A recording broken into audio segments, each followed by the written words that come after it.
I'm waiting for number 9 to arrive, where the EICR is due today. It's 7:45. It's now about 10 to 8, so like a bird on a tree. There's nobody in there, or tried. I'm just sitting here. I got time. It's clear to see. From It's just arrived. The world seems small. We can sit together. It's so beautiful. You and me. We meant to be. Just starting off then, I'll do an inspection of the bonding, and then we'll have a look at see what circuits are operated by which fuses in the fuse board. So under the sink, there certainly seems to be some bonding on there with 10mm bonding cable. So the gas is out here.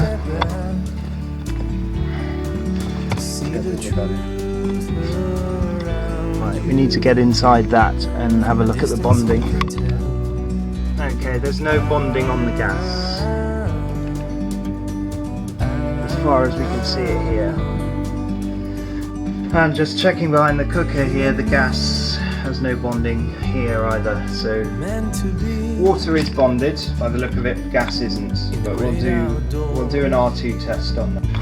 Okay, I've got a very grumpy. It seems like some of the bedrooms are used, rented out. So I've got a grumpy customer in the next door bedroom, which means I can't really get in there to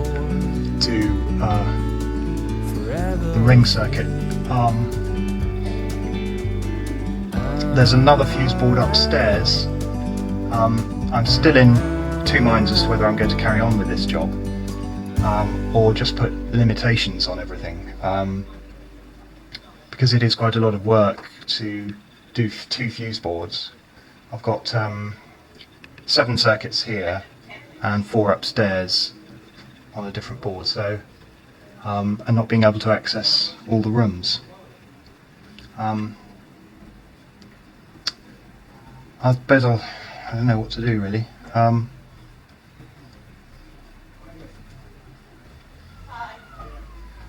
Let me have a think about it. Well, here's the fuse board with the cover taken off. My next plan of attack is going to be to check the bonding with an R2 lead, because I can't see where the bonding is made off in here. I can only see a main earth conductor. So that's the first thing. And I think I'll go to the light circuits and check that they've got CPCs on them. And then we'll start on the rings. Okay, so just going to test the bonding now. And the main earth, and we've got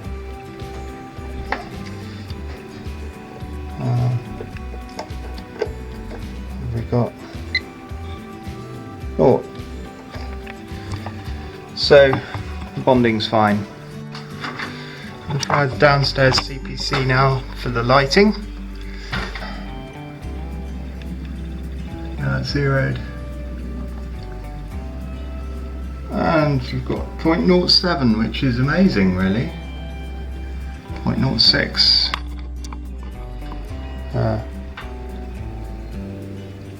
It's gone up a bit. So nothing wrong with that. So we're doing the R1, R2 test of the light circuit now. So I've put the jumper across from the MET to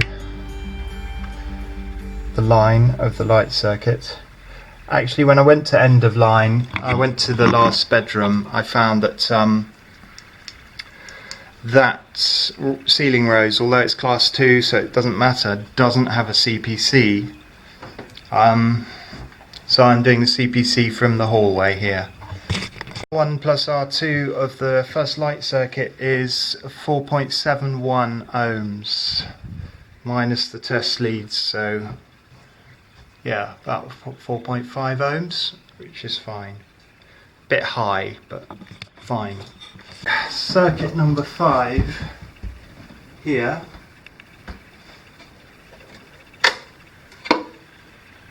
is kitchen sockets. So kitchen sockets, and I'm going to take the 2 line outs and see where the neutral and the CPC goes. Hopefully they're not twisted together. And then I'm going to do the interconnect. I'm going to test the legs and then for continuity, and then I'm going to do the crossover tests.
The second ring had very low end-to-end continuity at, just a minute, it was 0.01, 0.02, and the CPC was 0.06, which I thought was highly suspect. It now turns out that I can't identify where that ring goes. It's not to the downstairs sockets. The downstairs sockets are served by a 15 amp radial, which tests out at R1 plus R2 at 1.03 ohms, so that's fine. So we have this mystery ring, and I'm not sure where it goes. 30 amp ring. None of the sockets downstairs does it touch, so I'm going to leave that as a limitation. I can't get into that room anymore. There's only one socket in there, and that's probably on the radial, so further investigation with that, I think. ZE is 0.7. It's a TT system. There's 16mm bare 16mm stranded going down into the ground. I can't find an earth electrode outside. It's just the gas bonding, which again is 0.7 ohms again. So there's no gas bonding. It's quite a long way to come for the gas bonding, so she asked me if I can do the gas bonding at the same time as the certificate, which means the EICR. I said no to that. It's a separate job.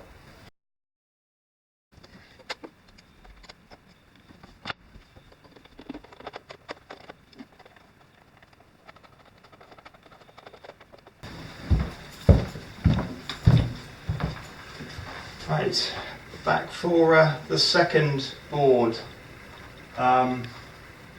It's a more modern board, and we've got a TNCS earthing here. I've got the ZS for the lighting circuit, which is fine, and there's a CPC, so that's all fine. There's a radial cooker control unit in the back bedroom, which is I've got the ZS for. I'm not going to do the R1, R2 test, but that's fine. Now I'm doing a ring, which is the rest of the sockets, and so I've taken out the line and the neutral line and earth, and done the crossover there, so we're ready for an R1, R2 test now on the upstairs ring. Well, I do know why. I've got a feeling about this job. It's all checked out fine, but I just got a feeling on meeting with the customer that they're not going to pay. So we'll wait and see. It'll be the end of August before I find out, but we'll wait and see. I'll be prepared to take them to the small claims court. I don't know why. I think that you just get a feeling with some jobs. It's still bugging me what that other ring downstairs was with 0.2 or 0.02 on the little R1 and little R2 and little RN. It's bugging me really, but there's no way I can ascertain where that goes. So it's just going to go down as further investigation, I think. The charge I'm levying would be a day's work, so I'm charging 185 for today for this EICR with the reports and everything else. When I heard he had 2 boards, I did say it would be 230, but the house has checked out well and it hasn't been a huge effort, so I'm going to be invoicing 185. Okay, just got to do the RCBO tests on these 4 RCBOs.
No lights in there, just TV aerials.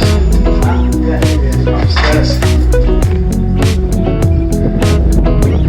Alright, so I'm just going to show you what I've taken into the EICR, the ridiculous amount of stuff, and so both my packs in the end, my testing pack and my tool pack, my testing pack. Tool pack because I don't have the screwdrivers in here that I require, so that's why I'm ordering a new set there.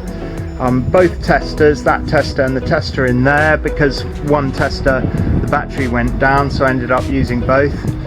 A long ladder and a 3-step. 3 steps gone back in the van. Site radio, of course. My notes, and that's what my notes look like. And a couple of chargers. I don't know why I brought them in, just because their batteries needed charging really, so that's nothing to do with the EICR. So I'm just going to put this all back in the van and then head back to the office.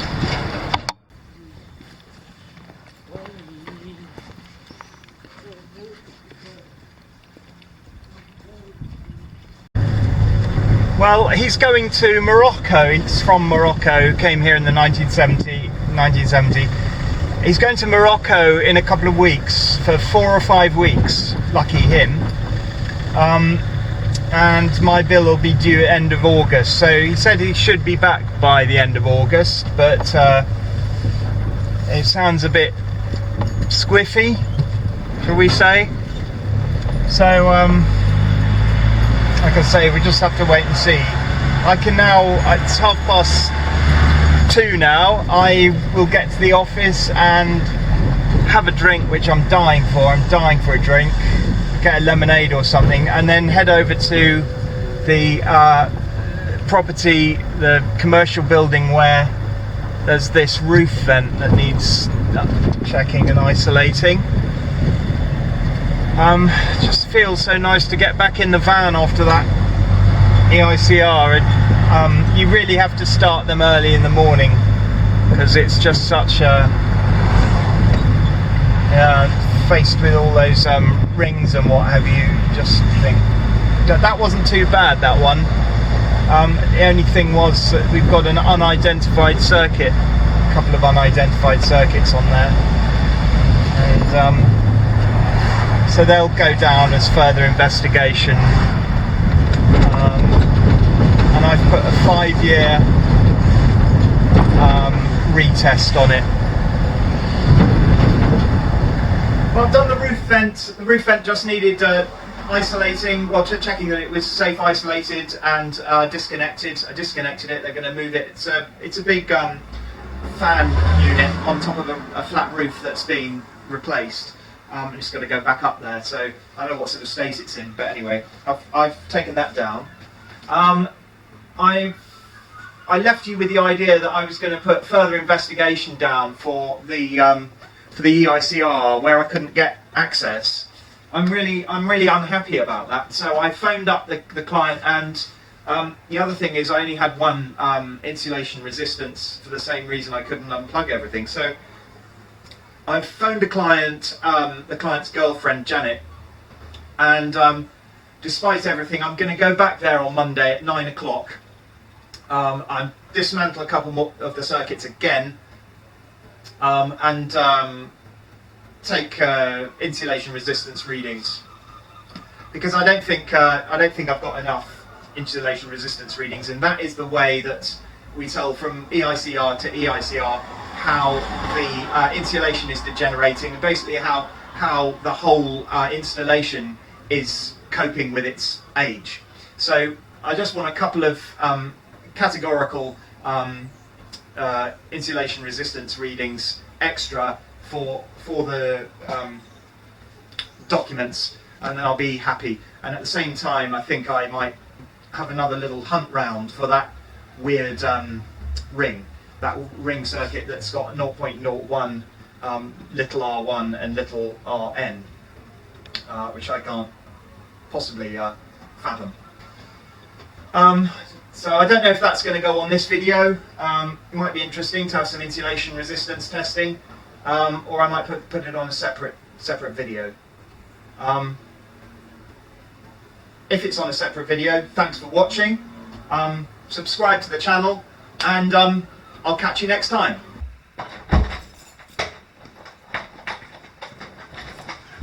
The rest of the insulation resistance tests.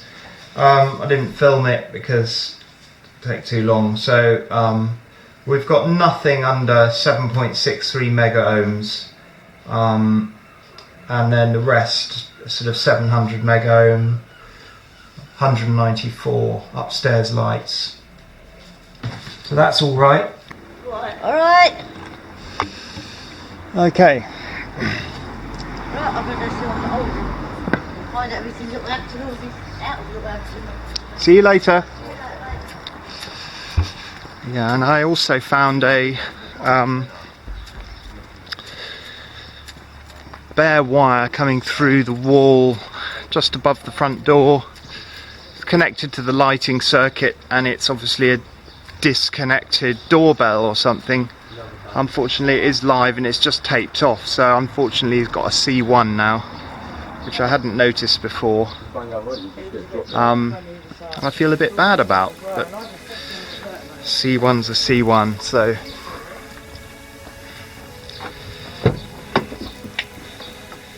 it's going to need the gas bonding, and that's not so easy to work out where you can route that, where it's attractive. Never mind. Back to the office for the work now.